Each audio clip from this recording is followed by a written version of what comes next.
All right, so I just got done watching Black shit, what is it? Black Panther. That's it. Black Panther 2 Wakanda Forever. Sorry, just a lot of black movies coming out lately. All right, but in all seriousness, I just watched Black Panther Wakanda Forever and I really liked it. Now, I said in a previous video I did on the MCU that I really wanted this movie to be good because Phase 4 has been pretty bad as far as delivering with all these movies and shows. I mean, the only thing I could say I genuinely loved was like Spider-Man No Way Home, but that almost doesn't count because it's Spider-Man and he's my favorite and I'll probably love Spidey no matter what. But yeah, everything else has either been good but not good enough where I'd watch it again, or it's just been really bad. And with this movie being the last thing in Phase 4, the MCU needed something good to end Phase 4 on a good note. Plus, with the unfortunate passing of Chadwick Boseman, we also really needed a fitting tribute to the guy. And personally, I think Wakanda Forever was just what the doctor ordered for all of that. Now, I'll be honest, when it came to the first Black Panther movie, I have to say, I honestly didn't love it.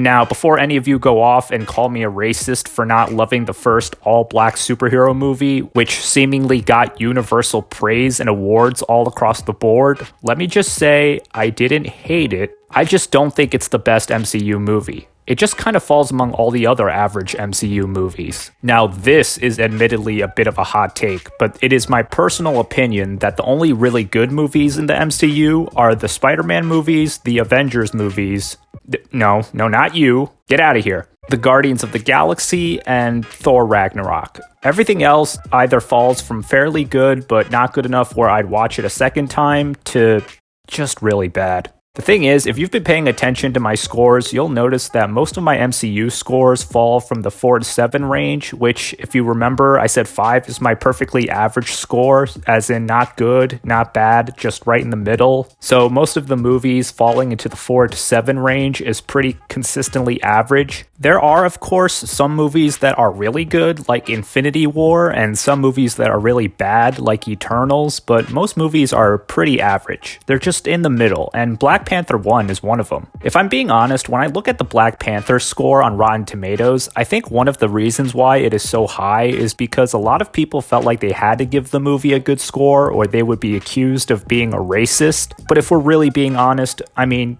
come on. Better than Infinity War? Alright, okay. But after watching Black Panther 1, I didn't think it was all hot stuff, so I didn't think much about a Black Panther sequel. Until the news about Chadwick Boseman popped up. So yeah, once I got over the shock and incredible sadness that came with his death, I started wondering what they were going to do with Black Panther in the MCU. I imagined they would kill off the character of T'Challa, but they would give the mantle of Black Panther to another character, most likely T'Challa's sister, Shuri, as she is the most logical choice, being the next of kin, and because that's how it happened in the comics, and that's basically what this whole movie serves to do. And after watching the trailers to this movie, I also imagined that this movie wouldn't be like a lot of the other MCU movies, and it would be a lot more serious by focusing on its emotional weight rather than jokes and humor, and I was really excited for that. But before we get to that, we should probably start at the beginning because I was not expecting the opening to this movie. I figured that this movie would start with T'Challa's funeral, which it does, but what I was not expecting was for them to actually show T'Challa's death scene. Because from the first few lines of the movie, where Shuri is praying for T'Challa to be rid of this terminal illness, I was cringing, and not in a bad way like I do in most Marvel movies. I was cringing because that shit was just too real when you know that Chadwick was dying from cancer. But even when I know how this would end, I was still surprisingly stressed out watching Shuri desperately try to save her brother's life.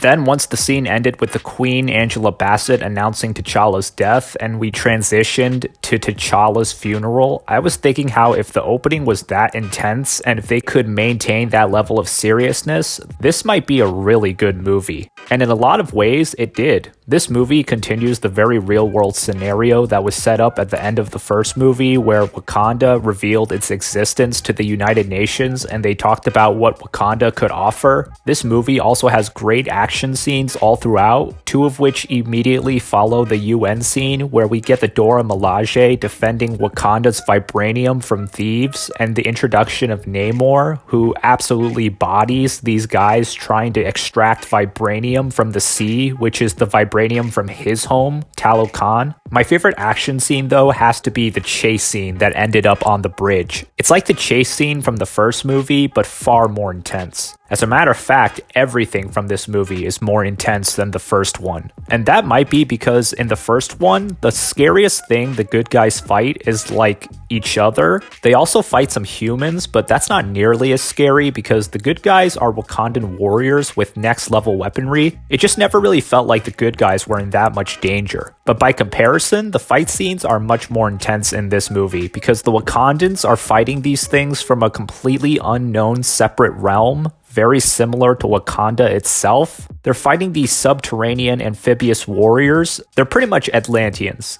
It's pretty much Wakanda versus Atlantis.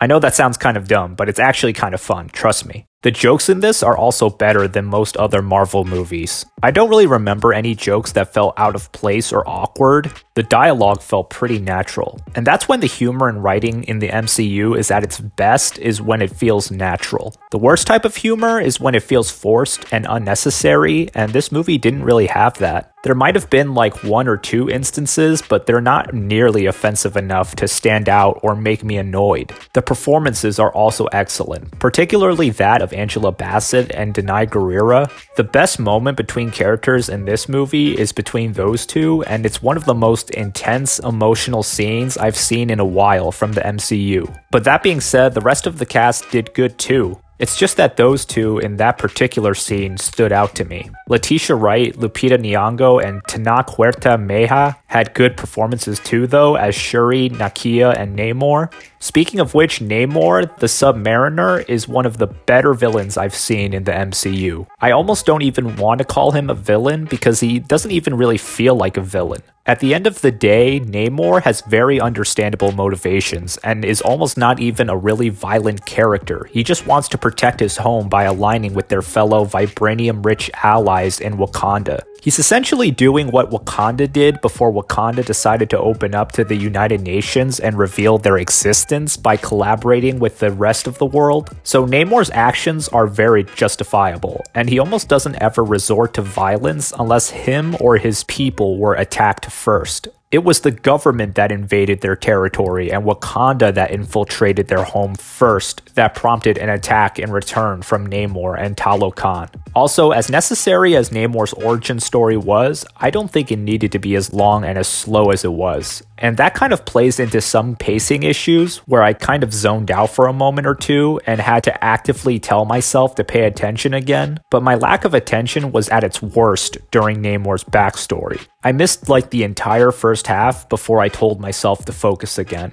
The scenes with Everett Ross were also really hard to pay attention to. They really don't play any part in the long term or greatly affect the main plot of this movie in any way, so they kind of just come across as pointless. I'd say you could dedicate 2 or 3 scenes to Ross at most, but this movie does way more than that, and I just noticed myself getting really bored during those scenes. The special effects weren't bad, which is kind of surprising because a lot of the CGI recently has been really bad, including the first Black Panther movie, whose special effects, particularly in the final battle, make it look like a video game. But in this movie, the effects weren't that bad, and I particularly like the scene where we travel through and explore the underwater realm of Talokan. It seriously reminded me of when I watched Aquaman back in 2018, and we saw Arthur and Mera go through Atlantis for the first time. And anything that reminds me of Aquaman is alright by me.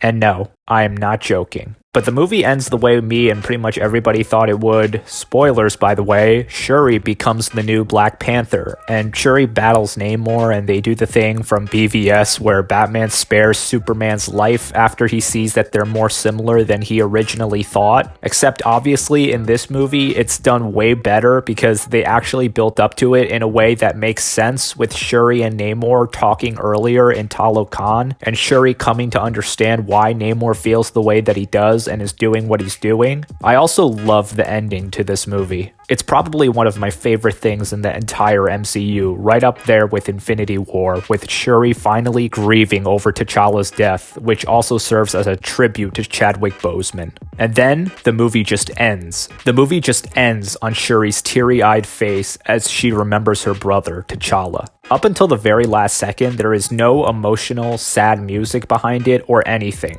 It's just pure silence, forcing us to pay attention as the tribute to the life of both T'Challa and Chadwick flashes across the screen, intercut with shots of Shuri crying as she reminisces on all the good times she shared with her brother. I love powerful shit like this. It's exactly what they did in Infinity War when the blip was happening. There was no music or anything to distract us from the magnitude and the significance of what was happening in front of our eyes. We, as the audience, were forced to watch in horror and take it all in, along with the characters in the movie, as half of our favorite heroes disintegrated. And this brilliant technique was used once again in this movie when they forced us to watch all these memories of T'Challa/Chadwick, and there was nothing to distract us. No music or anything to inform us about how we should feel, which makes the silence in the scene deafening. They just made us watch and remember, along with Shuri, as the life of T'Challa/Chadwick passed in front of our eyes. And we had to just sit there and take it all in, and feel whatever it is we may feel, and I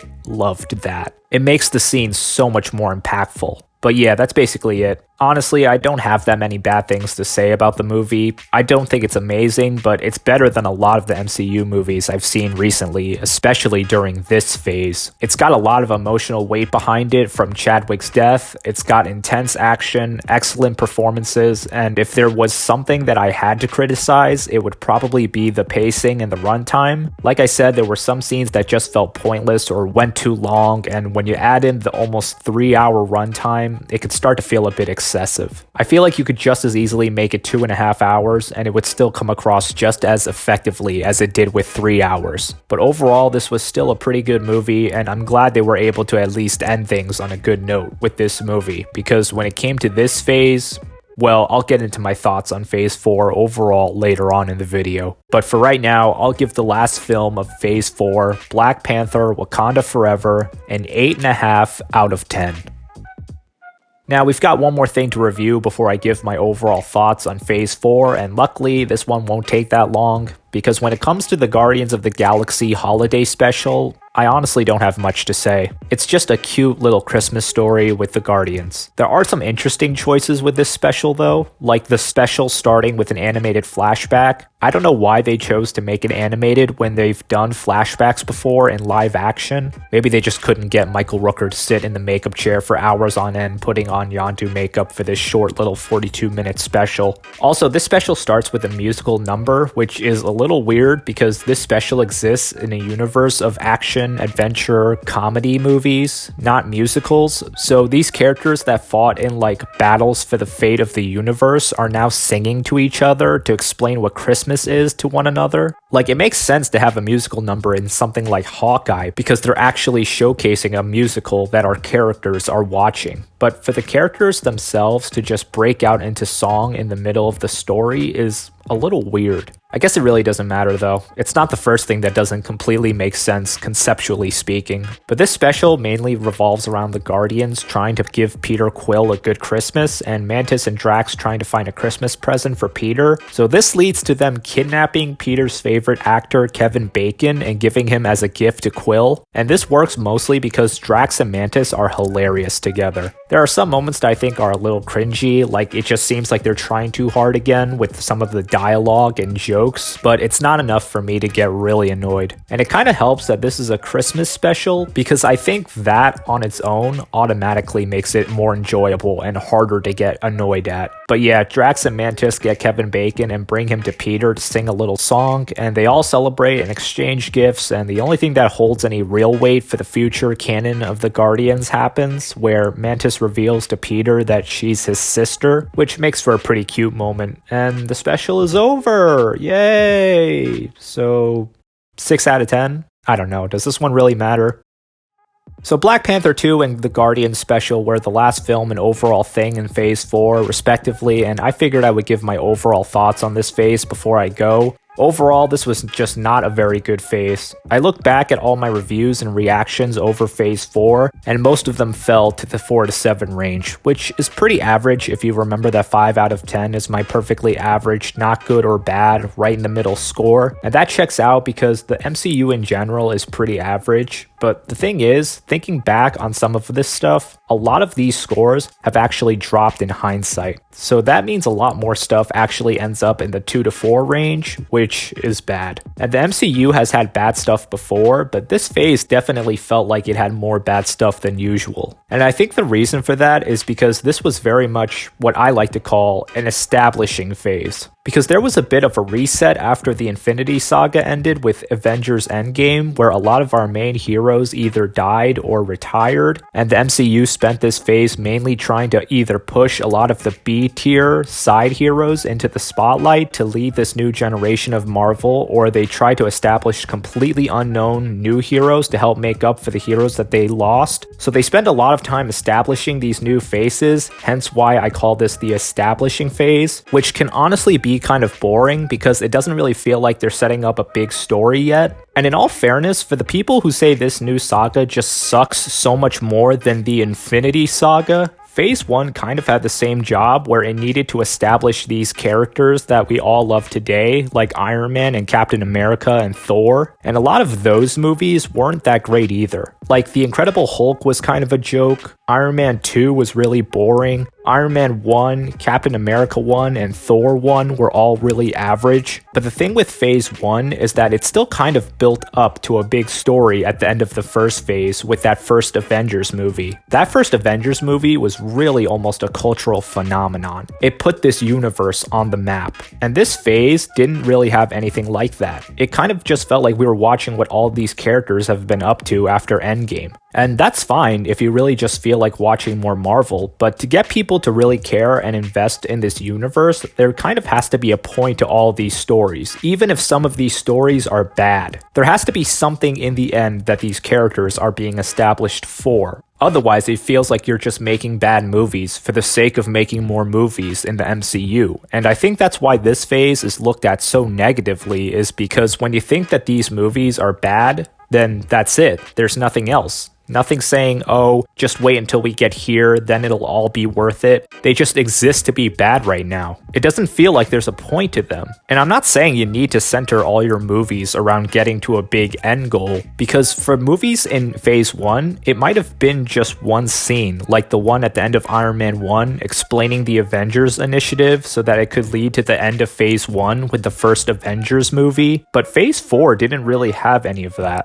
It kind of just felt like the characters were all just doing their own thing. I saw somebody say Phase 4 just felt like one big filler episode, and that feels about accurate. The thing is, people really like TV show episodes that advance a plot, instead of just existing to take up more time. So I'm hoping we can actually get back to that. And given that the next Avengers movie is going to be centered around the guy that I'm guessing is going to be this saga's Thanos, Kang the Conqueror, we needed more movies and shows that built up to Kang, outside of just Loki. And I feel like that's what Phase 5 is really going to do with its first film, Ant-Man 3, Quantumania, because I know Kang the Conqueror is in that movie, so hopefully the next phase can be more well received once we stop establishing and actually start building a story towards Avengers, the Kang Dynasty. But overall, Phase 4 really wasn't that good. A lot of people have been saying after watching this phase that they wish the MCU just ended after Endgame, and I've thought that for a while now too. You know, end it while the iron is still hot, as opposed to waiting until the iron eventually grows cold and people don't like it anymore. And the iron grew pretty cold during this phase, but I still think there's a chance for the iron to start heating up again. In the end, I've reviewed pretty much everything in Phase 4, every movie and TV show, besides What If, which I won't do because A, I don't really like animated superhero media, and B, it's kind of pointless since none of it's canonical, and I also didn't review Ms. Marvel. I don't have a good reason for that one. I just got halfway through it and didn't have the motivation to keep going once the second half came out. I'll probably review it right before The Marvels comes out. That'll be a good lead into that movie. So yeah, that's pretty much it. That was Phase 4 of the MCU, and the next time I talk about something from Marvel will probably be once Ant-Man 3 comes out.